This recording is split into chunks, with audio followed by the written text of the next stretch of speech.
When is emailing right? And I would never rule out to email negotiate because there's a number of benefits by emailing your negotiation. One of them, obviously, is everything is written down, so nobody will remember, and you have the opportunity of going back and look at what happened 3 days ago. Another benefit, obviously, is that, as I mentioned earlier, you have time to reply to a request from the counterpart. You're not sitting at a table and you're not expected to reply immediately. But just like any other tool, you have to pick the right time for emailing. And email could be a part of a virtual negotiation where you're using phones and conferencing tool on top of emails. But we have a few benefits where email is right. And one of the areas could be when you need a reasonable response time. Obviously, that will make emailing the correct tool.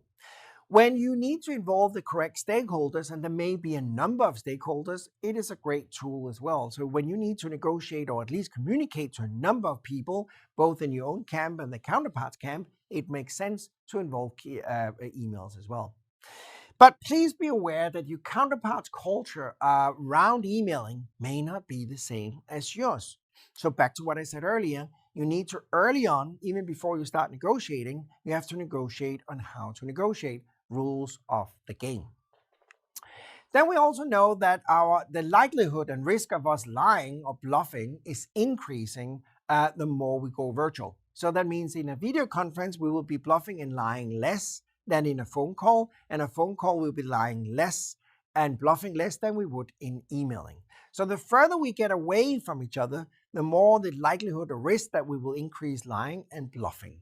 So we have to be very aware of that the second we move from a face-to-face negotiation into a virtual.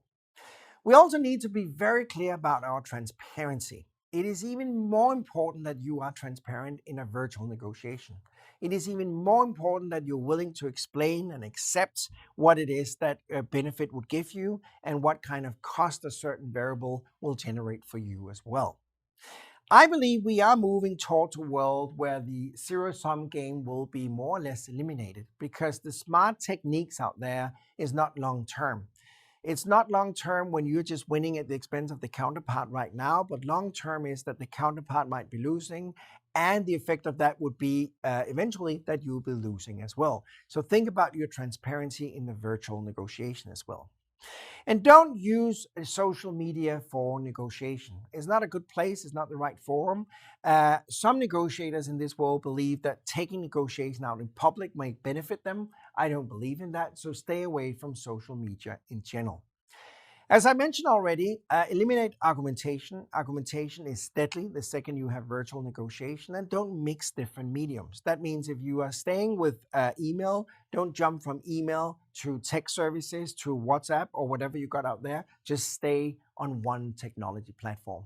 And obviously, just remember, take care what you write to the counterpart, because what is written is very hard to take back, and that stays in history forever. So be more careful what you are writing down in a virtual negotiation than what you might say in a